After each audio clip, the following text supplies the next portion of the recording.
Hello, vinyl community. This is Murder Than Hell. Worst channel in Chicago, best channel in Belgium. If you know, you know. Gonna do a collection spotlight video today, showing off my Ministry collection. Got Ministry on the mind lately, which is a terrible thing to taste. I went and saw them a couple weeks ago on their new album tour. Was the 6th time I've seen them, and after I got back from that show, as often is the case with seeing a band you really like in concert, just started re-listening to their stuff a lot. Went online, purchased a handful of longtime grails and want list pieces for me, and I figured once I'd gotten those and I had listened to them, I would go ahead and show them. This is not an 100% complete collection. At some point there will probably have to be like a part 2 once I get everything else.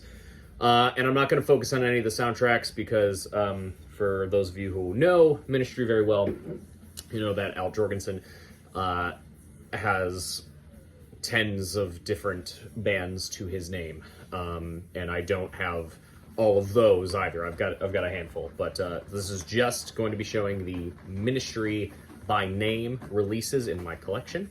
If for whatever reason you're watching this video and you're not familiar with Ministry, they are one of my favorite bands of all time. They've put out some of my absolute top recorded music on the planet. They were originally from Chicago. They are now Texas-based.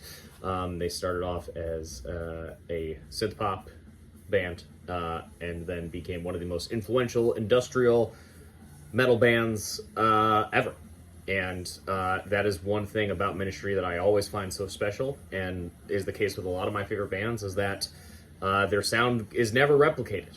They have a lot of imitators, they have a lot of worshippers, some of which I very much enjoy, but no one has ever been able to capture the essence of Ministry like Ministry. I think genuinely, they're the heaviest band of all time. You show me any brutal death metal, any true Norwegian black metal, any fucking mosh metal, deathcore, nobody is heavier than Ministry. What heavy means to me, in my mind, in my chest, Ministry is the heaviest band of all time. But they weren't always that way, so we're going to start at the beginning. We are going to start with, actually, I guess I'm going in order here, in chronological order, would be their debut album, With Sympathy. So yeah, this is pure new romantic synth pop. This is a fantastic record. I love all eras of Ministry. There's only one record by Ministry that I think is 100% dog shit. But even in their least celebrated eras, there's still a lot of tracks that I really like. But yeah, so this was the first, just pure Midwest synth pop, new wave. Revenge is the best song off of here for me, but I mean, basically all of side 1, FG, Revenge, I Wanted to Tell Her, Work for Love, that's a 10 out of 10 record side.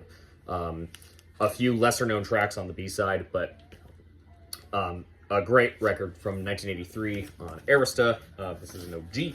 Took me very, very long to find this. If longtime record collectors will know that this was dollar bin fodder for quite some time. And I never picked it up during that time. As I talk about a lot on this channel, a lot of those records that were dollar bin fodder at the time, I passed over because I thought, oh, I could get them at any time. Then I stopped being able to do that. But yeah, this was an Antique Mall copy that I found. And I actually have no 12-inch singles from this record. I almost never see them in the wild. They never come up on Discogs when I'm looking at 12-inch single dealers. So I need to get some of the Arista era 12-inch singles. I used to have one of them, but it was in really poor shape, and it was not necessary for me to hold on to. However, I have just about all of their Wax Trax singles, with the exception of 2. So in order, this is Wax Trax catalog number 3, I believe. Yes, this is the Cold Life 12-inch EP featuring 4 songs. Cold Life, I'm Falling, Primental, which is basically like an instrumental dub version of I Wanted to Tell Her, and the Cold Life dub. There are 3 versions of this on Wax Trax. There is one with a gray and red jacket that I think is either 2 or 3 songs. That one is very, very, very hard to come by. I've never seen it in person. I've never gotten it online. Then the second version came in like a red envelope jacket, and I actually ended up selling that one when I started going through my period of trying to eliminate as many doubles as possible that I had in my collection, and I wanted this one because it had more songs. So at some point, I'll probably have to get that red envelope version again, but there's the debut, Cold Life. Wax Trax catalog number 7. This is the All Day 12-inch. Fantastic song. Backed with the Every Day is Halloween. Just standard single mix of Every Day is Halloween. There are 5 different versions of this single. There are 4 in different colors. It's blue, yellow, red, and green. And then there is a blue version that does not have a barcode. Of course, at one point I had ambitions to get them all, and I no longer have those ambitions. Next up, Wax Trax catalog number 9, The Nature of Love. Fantastic song. One of their best early tracks. Just A side, and then the Cruelty mix on the B side, which is kind of like a dub mix. And then the absolutely iconic Every Day is Halloween. There are 2 versions of this. One is not die cut. This is the die cut one. Has the fantastic 10-minute version of Every Day is Halloween on the A side, and then another kind of dubby remix of Nature of Love on the B side. These are all fantastic tracks. Then their second album, Twitch. This is a little bit heavier, not necessarily like heavy guitar or heavy rock, but it's a little bit more goth. The synths are heavier, the songs are heavier, there's more industrial drum beats going on. You can start to hear the foundations of what's to come, but it's not quite there yet. But this is a really fantastic kind of like cold dark wave record. But this has a new version of All Day on it, as well as all of other great songs. Nice sleeve. There's a rare bootleg version of this that is like a different mix or like demos or something. I don't know if it was ever bootlegged on vinyl, but the MP3s are out there. I probably have them somewhere. And then the only 12-inch single from Twitch was Over the Shoulder. And then it has some alternate versions of album tracks on the B-side. That's the original 12-inch. Then we start getting to the good... Oh, no, wait, one more. One more. I have this. So Cleopatra Records has reissued a lot of Wax Trax material and has put out a lot of like supplemental Wax Trax band and classic goth and industrial material. So this is Live in Toronto, 1986. The one thing I don't have in here to show is the Trax, Ministry Trax box. It was a Cleopatra Records Store Day release, CD box set with Al Jorgensen's entire Wax Trax recordings, plus a live 12-inch album. That's stored away in my box set storage, but I do have it. But this is a really good set, Toronto 1986. So this is the Twitch tour. So they're doing Over the Shoulder, Isle of Man, All Day, Every Day is Halloween. Really, really good early set from Ministry. Oh, this is on gold vinyl. Really, really, really good live set. All the Cleopatra Ministry Wax Trax related stuff is quite good. So there's that one. Then we get to the really, really, really good stuff.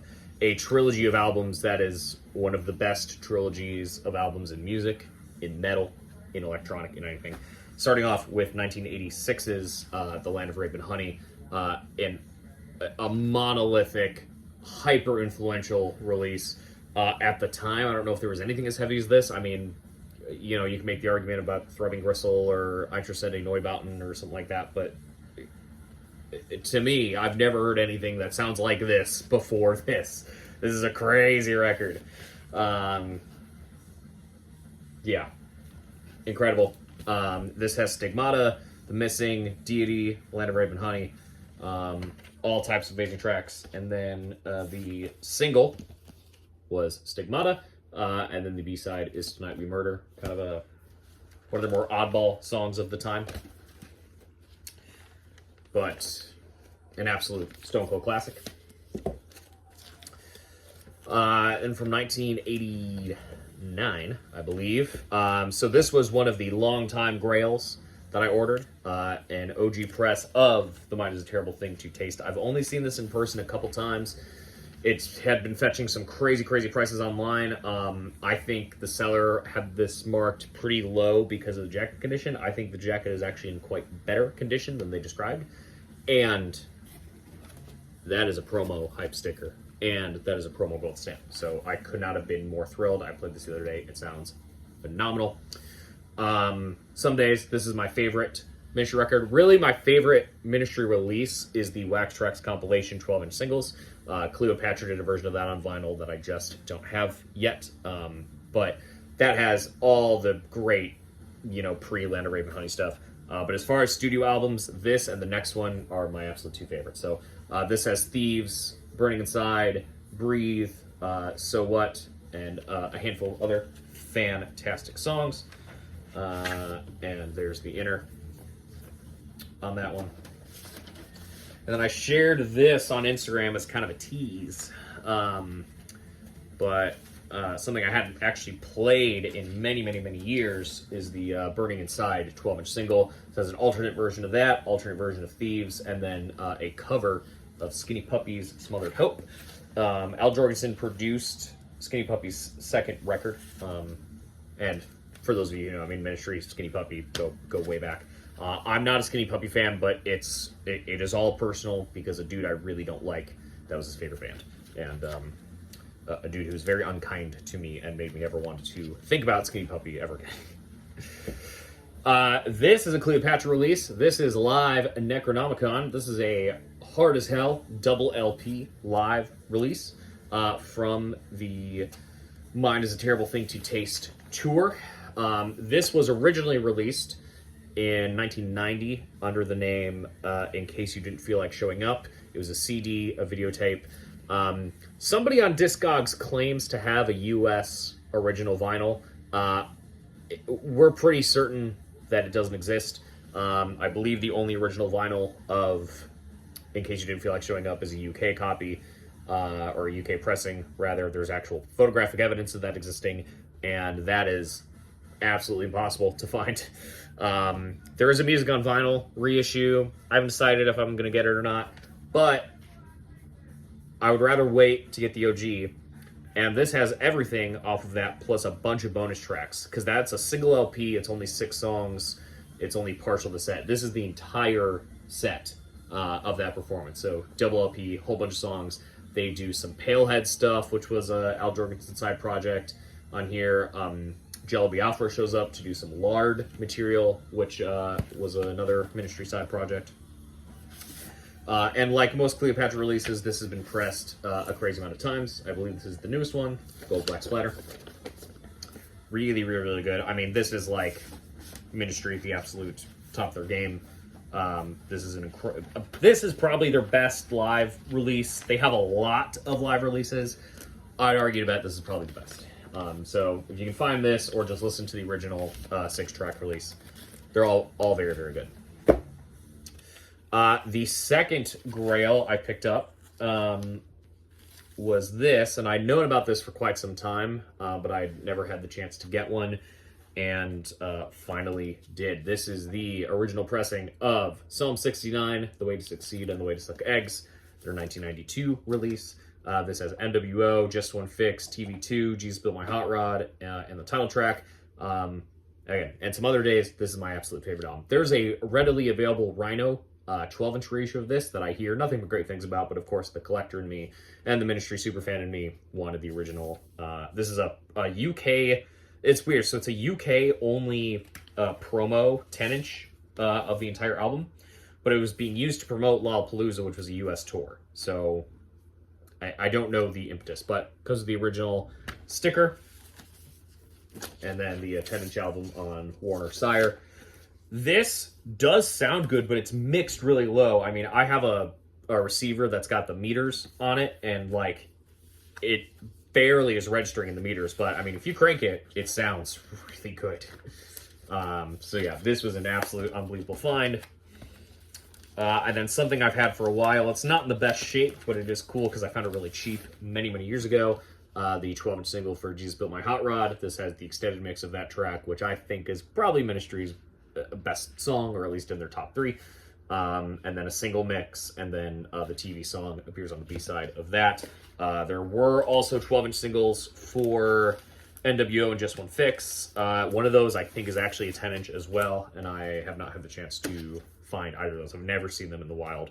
They're on Discogs. They, it's not something I can just go ahead and get out of nowhere.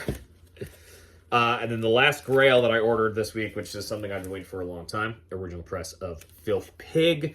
This was their 1996 record, 1995. I think that there was a promo that came out in 95, but then it officially released in 96.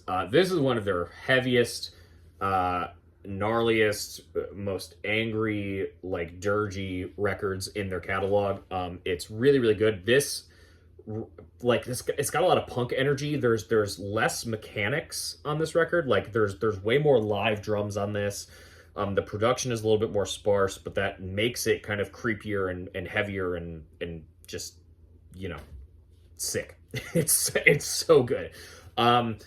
Everyone online says that the music on vinyl pressing sounds better than this, but again, I can't be bothered to care because I have the original, and this sounds good. It's a mid-90s vinyl of a very, thick produced record, so it doesn't quite jump off the needle, I'm sure, the way the CD or the reissue does, but it is so cool. I actually, when I ordered it, I knew it was in the description, but then it landed, and I realized it was sealed when it showed up, which I was very pleased about. But yeah, this has the singles, the hits off this record: Reload, Filth Pig, Crumbs, The Fall, Lay Lady Lay, the Bob Dylan cover, and Burke Windows. Hard record. If you're a Ministry fan and maybe you haven't heard this, it's fantastic. Pick up the CD, pick up the music on vinyl. If you want to drop the money, go buy an OG, but you certainly don't have to. Let's go ahead and flip the background music over as we finish out talking about all these wonderful records. Please pause for intermission. It's awkward, but I don't care. Just a handful more here. So the albums they released after Filth Pig, some of them are very difficult. Oh, I'm not in frame at all. Some of them are very difficult to find on vinyl. There have been music on vinyl reissues of Dark Side of the Spoon and Animosomnia. Those are available, just haven't had a chance to pick them up yet. And then once he starts getting into the George Bush years, Houses of the Mole is available as a music on vinyl reissue. But the other 2 albums I think are long out of print. So I definitely have some gaps. But I do have this. This was a Run Out Groove release. This is Greatest Fits. Very nice double LP set of the Best of Ministry from the Warner Brothers and Sire years. So this has a couple cool kind of additional tracks on here. This has What About Us, which was a song exclusive to this release. That's a great track. A live version of So What, which I believe is the version from In Case You Didn't Feel Like Showing Up. The 12-inch remix of Reload. And it also has the 1000 Homo DJs Black Sabbath Supernaut cover, another side project of Val's. This is a really cool release. As you can imagine, it's Run Out Groove, so everything looks and sounds fantastic. This is on a very nice looking blue marble. Yeah, if this is not super available, but if you're not into Ministry and you see this on CD or something, I mean, this is a great taste of their 90s material. I mean, it has pretty much everything you would need to have if you're just looking for the singles. So flash forward a couple years. This is from 2012. This is the album Relapse. Al seems to work in these trilogies a lot, where he does these like series of records, and some of them all kind of go together. So this was kind of the start of a new era for Ministry in the mid 2010s. Half of this record is so good and is so heavy and is so fast, and half of it is lurching into that Ministry material that is among their weakest. The album that follows this, From Beer to Eternity, which at one point was their last record. Ministry, much like Kiss, is a band that has said goodbye many, many times. Yeah, so no need to jump on finding this one. But there are some good tracks. Gold Diggers is fantastic. Double Tap is really good. There's an SOD cover of United Forces on here. So yeah, there's a handful of really good tracks on this, but certainly not their best. But this one is very, very hard to find these days. This one's just on black vinyl. And then they released a couple live records from the Relapse tour. This is one of them. This is Last Tango in Paris, live 2012, double LP, black vinyl. This is the period where Ministry was playing almost exclusively newer songs, and Al Jorgensen had essentially refused to play any classic material. So this is all new songs except for the last four, which are Psalm 69, NWO, Just One Fix and Thieves. The first time I saw Ministry was not too long after this. It was 2014, and that was basically the set list he was going for. It was all new stuff, and then those four songs. So yeah, I mean, every time I've seen Ministry since has been better and better with the set list, except maybe the last time, but that's getting into a whole other discussion. But this is a good live record. This has some of the best songs of, the 2000s and the 2010s albums. So if you're curious about those, you can check this out. But because I don't think any of those records are particularly fantastic front to back. And then the last three records, Ministry, Al decided to start Ministry back up again in the late 2010s, and came back with a fucking vengeance. And I think all three of these records are so good. Definitely better than the Bush records, I think, in my opinion. So this is the first one from 2018, Americant. Saw them on this tour where they played the entire record, and then the second half of the set was all catalog classics. It was an amazing show. So this is, the first of the Trump years. Ministry has never been a stranger to political material, going all the way back to Land of Rape and Honey. This one is very good. I think I favor them in order. I think this is the best. I think that, well, actually, that's not true. I think the new one might be better than the last one, actually. But yeah, this is really good. The singles off of this were Twilight Zone, Wargasm, and Antifa. Those are all great tracks. This is the Clear Black Splatter Wax. If you haven't caught up with Ministry, this is a really good record. So I would check that out for sure. Saw them again on the Moral Hygiene tour, and it was actually a co-tour between this record and then celebrating 30 years of Mine is a Terrible Thing to Taste. That was an unbelievable show. This record is okay. There's some great songs on it. The singles, Alert Level, what's the other one? Broken System. They do a great cover of Search and Destroy by the Stooges on this. But it's in the mid tier. It's not one of their absolute best. I mean, it's good. It's heavy. It's political. So it does everything that I need a Ministry record to do, but it's not the most exciting shit in the world. Coke bottle vinyl. And then just this year, just a few weeks ago, they released their newest album, and I saw them on that tour. And that record is Hopium for the Masses. I think the cover art is terrible. I think the back cover art is terrible. I think the album title is pretty good, and I think most of the songs are really good. It's kind of an interestingly sequenced record. So basically the first 7 songs are kind of, very much in line with the latest era of Ministry. Very heavy, very political, very thrashy, very intense, head-crushing shit. And then the last 2 songs are really weird and new wavy. So the track 8, Cult of Suffering, is this 6-minute kind of new wave electro track with some soul horns. It's kind of weird. And then the last song, Ricky's Hand, is a Fad Gadget cover that they had been playing live over the last couple tours. But I think the bulk of this record, the singles, Goddamn White Trash, Just Stop Oil, the song Aryan Embarrassment, is fantastic. This is a wonderful anti-fascist industrial record, and is like I said, much better than the cover art suggests. This is on some more splatter wax. So yeah, this just came out. If you haven't been catching up with Ministry lately and you're looking for some new music, check this out. But yeah, so like I said, I still have a lot to get. I have to get, like I said, some of those late 90s through the 2000s records. There's a couple Cleopatra releases I still don't have. There's a new Cleopatra release coming out in May that I'll need to get. The Sphinctor has been available on vinyl. They have some other live stuff. They've released a lot of material, and I can only have so much. But that's what I have so far. So thank you for watching. See everybody next week.